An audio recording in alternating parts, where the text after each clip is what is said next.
2023년에 출시된 갓게임 제다의 전설 티어스 오브 더 킹덤.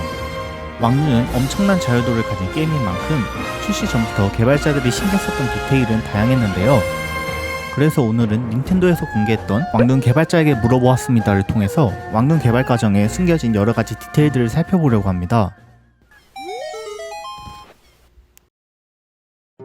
전작 브레스 오브 더 와일드의 완성된 필드에서 더욱 새롭게 하고 싶은 것들이 잔뜩 보였기 때문에 처음부터 필드는 바꾸지 않는다는 것을 중요한 콘셉트로 잡은 왕눈. 반대로 게임 플레이에 도전적인 변화를 주었는데 스카이워드 소드에선 하늘에서 대지로의 이동은 맵 선택을 거쳐야만 했지만 왕눈은 다이빙이나 탈 것 등으로 하늘과 지상을 끊임없이 자유롭게 이동할 수 있다는 점에서 전작과 같은 필드임에도 자유도는 더욱 높아지게 되었습니다. 왕눈 스토리의 주요 테마로 사용되는 손과 손. 제다의 전설은 플레이, 시스템, 스토리 요소가 엮여 하나의 게임으로 구성되어 있는데 이번 작품은 하나로 묶어주는 것으로 손과 손이라는 테마가 선택되었습니다.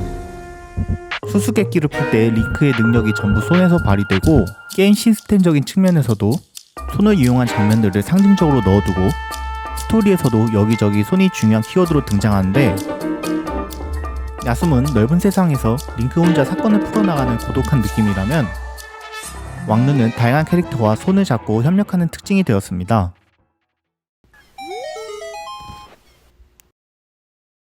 전작 야숨이 원래 위유로 개발되었기 때문에 하늘과 동굴 같은 지형은 개발상 제약으로 야숨에서 만들지 못했다고 하는데요. 그래서 왕눈을 개발할 때 야숨에서 빼두었던 것들을 모아서 실현하면서 하늘성과 동굴도 개발하게 되었다고 합니다. 절벽에 생긴 동굴 입구를 예로 들어 야숨에선 절벽은 그저 오르는 것밖에 할 수 없어서 측면에는 아무것도 없다고 느껴지지만 왕눈에선 동굴을 발견한 플레이어는 저쪽 절벽에도 동굴이 있는 거 아닐까 하고 궁금해질 거라 생각하며 기존에 알고 있는 장소라도 새로운 것이 하나 더해지면 그 세계를 보는 방식이 변하기 때문에 야숨도 같은 필드를 쓰더라도 하이라를 모험하는 방식이 달라지게 되었습니다.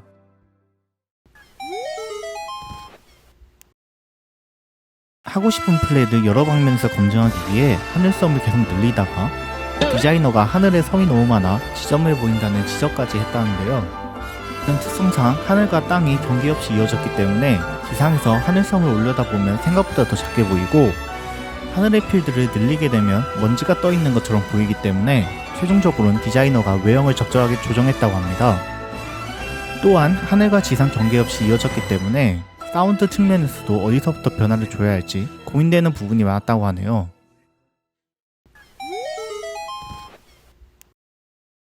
전작의 필드를 이어받게 된 왕눈. 개발자들은 게임마다 매번 다른 체험을 왕눈에서도 플레이어들이 경험할 수 있게 만들면서 야숨의 필드는 그대로 유지하기 때문에 새로운 경험을 주인공의 능력을 바꿔서 만들게 되었습니다. 그 중에도 물건과 물건을 잇는 플레이 방식은 후지바야시가 야숨의 시커 문명 파츠를 탈 것으로 만들어서 프레젠테이션 한 것을 시작으로 플레이에게 이어주는 능력이 있으면 지금 있는 재료만으로도 새로운 플레이가 가능하다고 제안한 것이 울트라인드로 탈 것 만들기의 시작이었다고 합니다. 왕눈을 플레이해보면 이렇게 조합하면 이런 것도 할 수 있다고 직관적으로 알 수 있는데요. 물건과 물건을 조합하면 패턴의 양도 많아지기 때문에 디자이너와 프로그래머들이 매우 공들여서 조정했다고 합니다.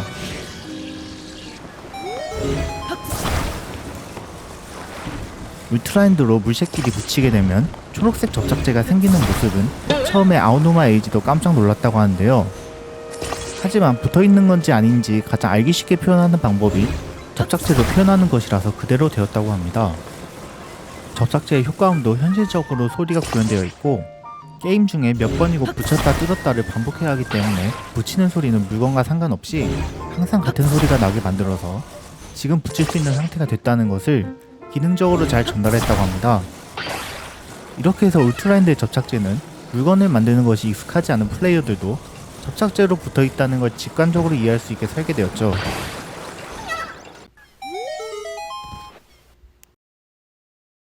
전작에서 없던 마법과 매직 게이지를 이번 작품에서 넣고 싶어서 탄생한 특수 능력 조나우 기어.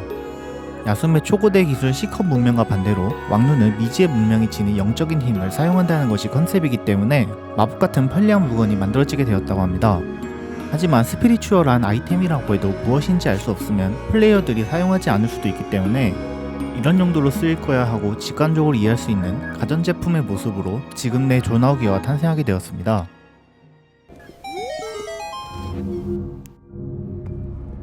왕눈의 엄청난 자유도 때문에 개발자의 의도와 반대되는 능력 사용법 같은 것도 나올 텐데 그런 부분이 걱정되지 않으셨냐는 질문에 후지바야시는 개발자의 의도와 반대되는 플레이를 해도 시스템적으로 문제없이 만들었고 오히려 개발자들도 생각하지 못한 플레이가 탄생해서 놀라고 싶다고 답변했는데요. 개발자들은 왕눈이 플레이어에게 이렇게 플레이했으면 좋겠다고 정의하기보단 이거 가능할까 생각한 것을 자유롭게 실험할 때 실제로 가능한가를 더 중요하게 생각했다고 합니다. 그래서 야숨에서 움직이지 않았던 것들도 플레이어가 들 수 없으면 실망할 거다 생각해 수정했고 반대로 진짜 움직이지 않는 물건들은 디자이너가 천으로 덮거나 부술 수 없는 항아리에 뚜껑을 덮는 등 플레이어에게 따로 설명하지 않아도 감각적으로 이해하기 쉽게 설계한 디테일이 존재합니다. 이렇게 오늘은 개발자 인터뷰에 나왔던 비하인드 디테일들을 알아봤는데요. 왕눈 개발자들이 상상 이상으로 유저의 편의를 더 생각하면서 게임을 설계한 것에 정말 감탄스러웠습니다. 개발자들이 복잡한 게임의 설계를 플레이어에게 단순하지만 직관적으로 이해할 수 있고 자유도 높은 경험을 주게 되면서 왕눈이라는 명작이 탄생할 수 있었다고 생각되네요.